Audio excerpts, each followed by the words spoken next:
Well, for more on this now, we're joined by Professor of Political Science Peter Mathews, who's in Long Beach in California. He's the author of the book Dollar Democracy. Good evening to you, Professor. Thank you for joining us. Now, the G7 powers are seeking broad support to isolate President Assad. How likely is it, do you feel, that Rex Tillerson will persuade Moscow to abandon Assad? It is very unlikely that he'll persuade them entirely to come out entirely against saying they will abandon Assad, because that's one of the longest serving allies in the Middle East, and they have a strategic partnership because Russia has two military bases in Syria. One is the only warm water port it has in the Mediterranean, and this is strategic. So Russia wants to hold on to Assad. They're also asking the question, who will come after Assad? Let's suppose the United States and the allies are able to knock out Assad. Then the question is, who will follow him? A question that was not answered in Iraq when Saddam Hussein was taken out. Who would follow Hussein? What would follow Hussein? Wasn't answered, wasn't looked into very carefully. And this has to be done very carefully. I think that'll be pointed out tomorrow as well. So Tillerson has a very major challenge on his hands tomorrow in trying to convince the Russians to drop their support for Assad at this point.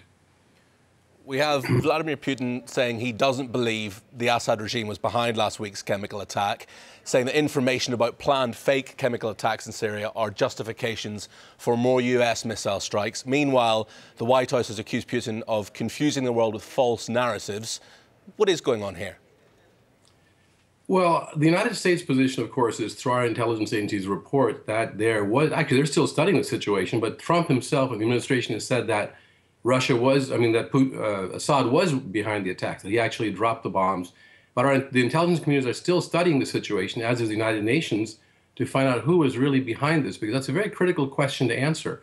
If it was the rebels possibly involved in it, then that's a whole different equation than if the Assad government itself was involved once again, after having given up their weapons of chemical weapons back in 2013, ostensibly, because Russia was involved with that negotiation, and Russia was supposed to supervise that to make sure the Assad regime had no more chemical weapons. And today, Russia says that they don't have chemical weapons, that this was a rebel-held manufacturing storage plant where a bomb hit it from perhaps the Syrian Air Force and created, the chemicals, terrible situation which killed so many people. But that's their version of it. And I think what we should do is let's do some more research. Let both the people who are looking into it carefully to research more carefully to see who is really behind this, because that's the key question for the whole equation and how to resolve it right now. And we are confronting a very serious situation. This could escalate into a war with Russia, between the US and Russia, which would be just totally untenable. We've never fought a war with Russia outright since the Russian Revolution, when some of the allies invaded Russia and the US troops were on Russian soil trying to stop the Bolshevik Revolution. Since that time, we've never fought a war with Russia, and we've always attempted to stay away from that. Professor, as you say, the key is finding out who is behind this. If it were to emerge that it wasn't Assad, how badly would that reflect on Donald Trump?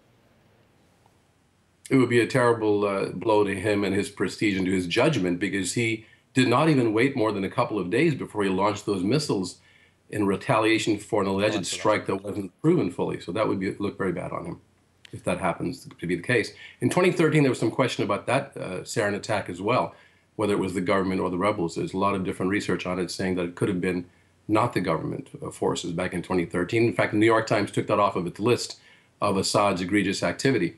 So we have to wait and see what the reports will come out this time around before someone like Trump should even have fired those missiles. That was, I think, premature in my view. Bearing in mind that the president is said to have shares in the company that manufactures the missiles used last week, and that his administration is boosting the defence budget, is this a case, dare I say it, of the Trump administration looking for a war? I don't think he's looking for a war to make money, because I looked up his investments there in Raytheon, and he only made $201 in dividends into 2015, so it's not that much money. But I do think that raises an issue of conflict of interest. When a person is in office, a high office, any office actually, public office, they should really be careful about putting their assets and their income in a blind trust, so there's no conflict of interest possibly that would arise between their public policy interests, the public policy decisions, and their private gain. Someone as ancient as Plato brought this up. The philosopher in Greece in ancient times said that the gold class, the ruling class at that time, in his ideal state, should never even own private property. In the case of Trump, he owns 500 businesses around the world, and the blind trust that he says he's ostensibly put them in is not blind at all. He's still making money off those businesses, and he also talks to his son, who's supposed to be in charge of the blind trust. Very interesting conflict of interest that has to be looked at carefully. Professor Peter Mathews, thank you very much for your time this morning. My pleasure. Thank you.